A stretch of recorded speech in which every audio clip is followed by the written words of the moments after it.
Je ne les ai jamais essayés. Je ne les ai jamais essayés. Il dit, je ne puis pas marcher avec cette armure. Je ne suis pas accoutumé. Et il s'en débarrassa. Il s'en débarrassa. Qu'est-ce qu'il a pris? Il prit en main son bâton, choisit dans le torrent 5 pierres polies et le mit dans sa gibecière de berger et dans sa poche. Puis, sa fronde à la main, il s'avança contre le Philistin. Il s'est penché, il a choisi 5 pierres. Pourquoi 5 pierres? Pas parce qu'il pensait qu'il allait faire 5 coups. Parce que si tu étudies ta Bible, tu verras que Goliath avait 4 autres frères, des géants également. Et David avait choisi une pierre pour chaque géant. Parce qu'avec Dieu, un seul coup suffit. Et il a pris ces 5 pierres. Maintenant, regardez. Avec ses vêtements de berger, avec son bâton de berger, 5 pierres et une lance-pierre. C'est tout ce qu'il part. C'est insignifiant. C'est une folie, n'est-ce pas? Tu regardes également ta situation. Tu dis, mais, pasteur, je suis nul, je n'ai rien. Ce qui vient contre moi, toute l'immigration au Canada, je suis rien. Moi, la pauvre béninoise. Mais laisse-moi te dire, tu as quelque chose. Laisse-moi te dire, la Torah, c'est 5 livres. Et ils vont te faire passer à travers n'importe quel géant d'immigration. Parce que tu vas voir. Le combat semblait inégal. Déjà, il était petit de taille et sans armure. Et tu dis, mais ça ne va pas marcher. Ne te fie pas aux circonstances. Il a pris les 5 pierres et il est allé. Prends seulement ce que tu as, ce que Dieu t'a donné. David, depuis qu'il était petit, Dieu l'a appelé à être berger. Et il est allé faire face à Goliath comme un berger. Tu n'as pas besoin de choses sophistiquées. Tu n'as pas besoin d'une nouvelle chose. La Bible que tu as, la Bible, l'évangile avec lequel Dieu t'a sauvé, c'est l'évangile avec lequel Dieu va te faire vaincre toute bataille que tu vas faire face. Tu n'as pas besoin d'autre chose. Amen. Et il est parti. Les Philistins s'approcha peu à peu de David et l'homme qui portait son bouclier marchait devant lui. Le diable va toujours avoir plus que nous. Lui, les Philistins, avec son armure, mais il y avait quelqu'un d'autre avec son bouclier.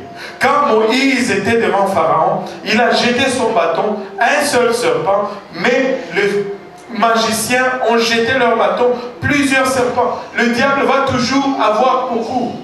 Mais une seule chose avec Dieu, c'est suffisant. Amen. Amen. Amen. Il va toujours avoir plusieurs trucs.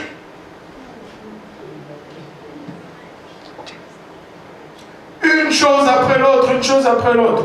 Mais la même parole, la même prière et la même constance avec Dieu va venir à bout de tous les ruses du diable. Amen. Il dit, le Philistin regarda et lorsqu'il aperçut David, il le méprisa, ne voyant en lui qu'un enfant blond d'une belle figure. N'est-ce pas que des fois le diable te regarde et dit, mais qu'est-ce que tu penses que tu vas même faire, toi, là?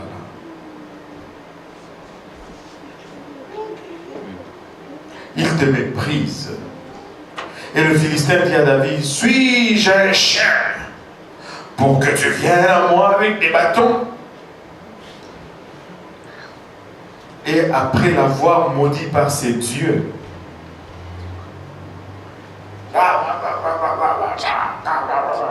et leurs paroles sont toujours méchantes, des jurons,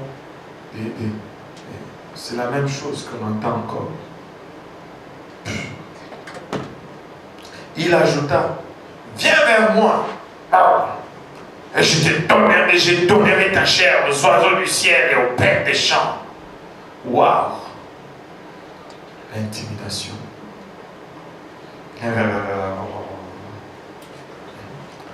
David dit aux Philistins, il le pointe. Moi, je pense qu'il le pointait comme ça. Parce que ça, c'était l'attitude de David. Il le pointe même. David dit aux Philistins, tu marches contre moi avec l'épée, la lance et le javelot. Et moi, je marche contre toi au nom de l'Éternel des armées, du Dieu de l'armée d'Israël que tu as insulté.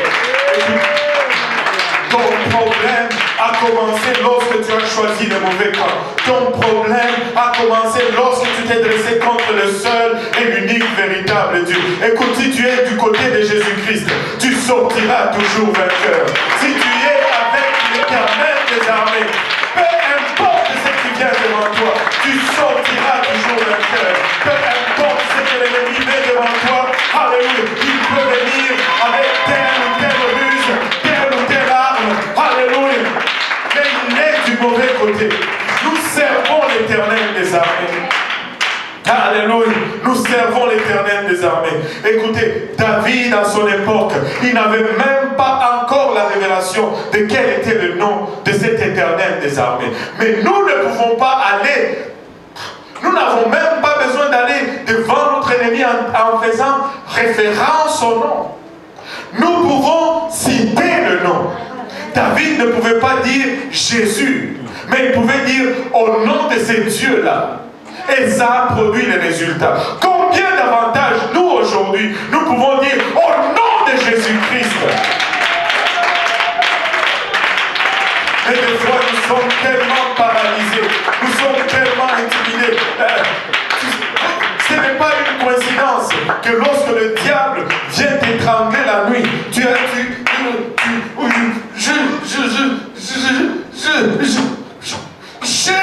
quand tu dis Jésus, ça relâche tout de suite.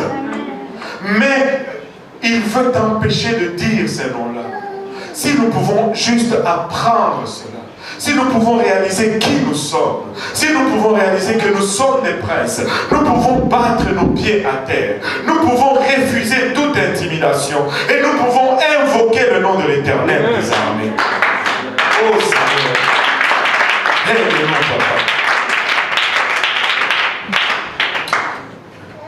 Et David lui dit, aujourd'hui l'Éternel te livrera entre mes mains. Je t'abattrai et je te couperai la tête. Aujourd'hui je donnerai le cadavre du camp des Philistins aux oiseaux du ciel et aux ennemis et aux animaux de la terre. Et toute la terre saura qu'Israël a un Dieu. Alléluia. Laissez-moi vous dire, alléluia, que tout Montréal, que tout le monde va savoir que nous avons un Dieu. Alléluia. Alléluia. Veux-tu choisir un camp aujourd'hui? Veux-tu tracer une ligne et décider de quel côté tu vas te tenir aujourd'hui? Mais laisse-moi te dire, alléluia, que toute la terre saura que Dieu est Dieu. Que toute la terre saura que Jésus-Christ est le seul, unique et véritable Dieu. Et que son nom ne sera pas invoqué encore. Oh,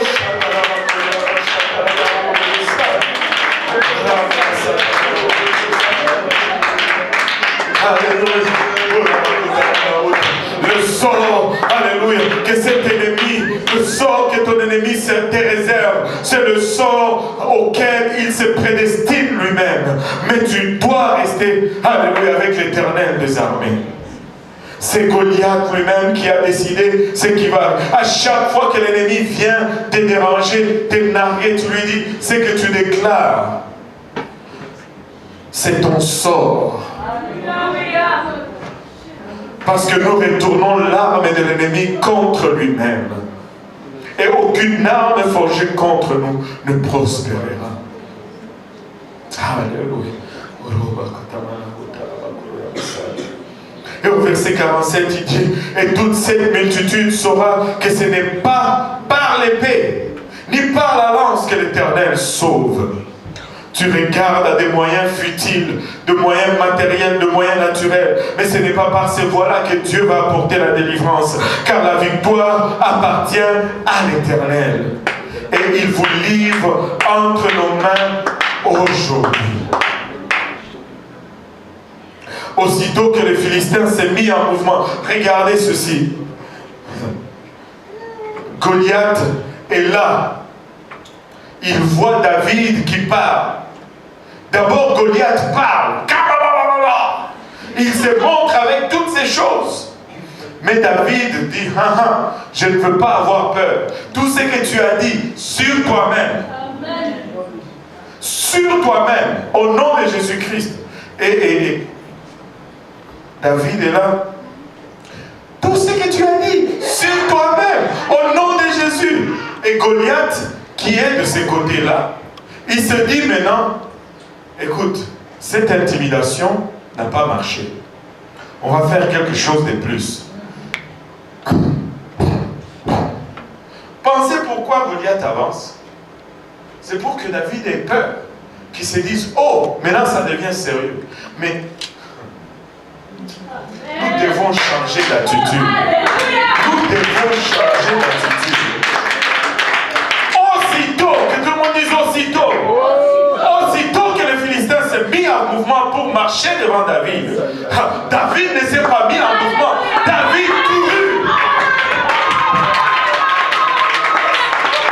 Je n'ai pas peur. Tu penses que je vais reculer, mais je cours vers toi maintenant.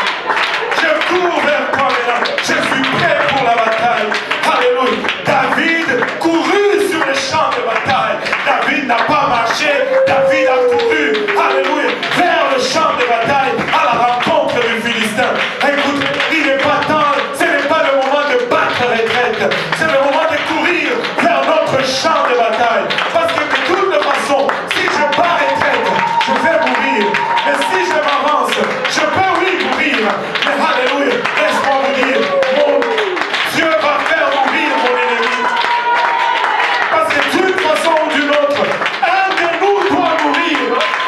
Un de nous doit mourir. Il n'y a qu'un seul qui va sortir sur ses deux pieds de ce champ de bataille. Écoute, ne t'y trompe pas, l'ennemi est là pour te finir. L'ennemi est là pour te tuer, pour te consumer. Ou c'est lui qui meurt, ou c'est toi qui meurs. Tu ne peux pas jouer à copain avec l'ennemi.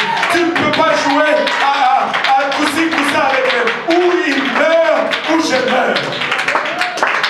Parce qu'il y en a un seul qui va survivre de ce champ de bataille. Et j'ai décidé que ça ne sera pas moi qui va rester mort sur ce champ de bataille. Et tu dois décider que ce n'est pas toi, alléluia, qui va sortir à l'horizontale de ce champ de bataille. Je vais sortir à la verticale de ce champ de bataille. Je vais sortir avec les pieds de ce champ de bataille. Alléluia.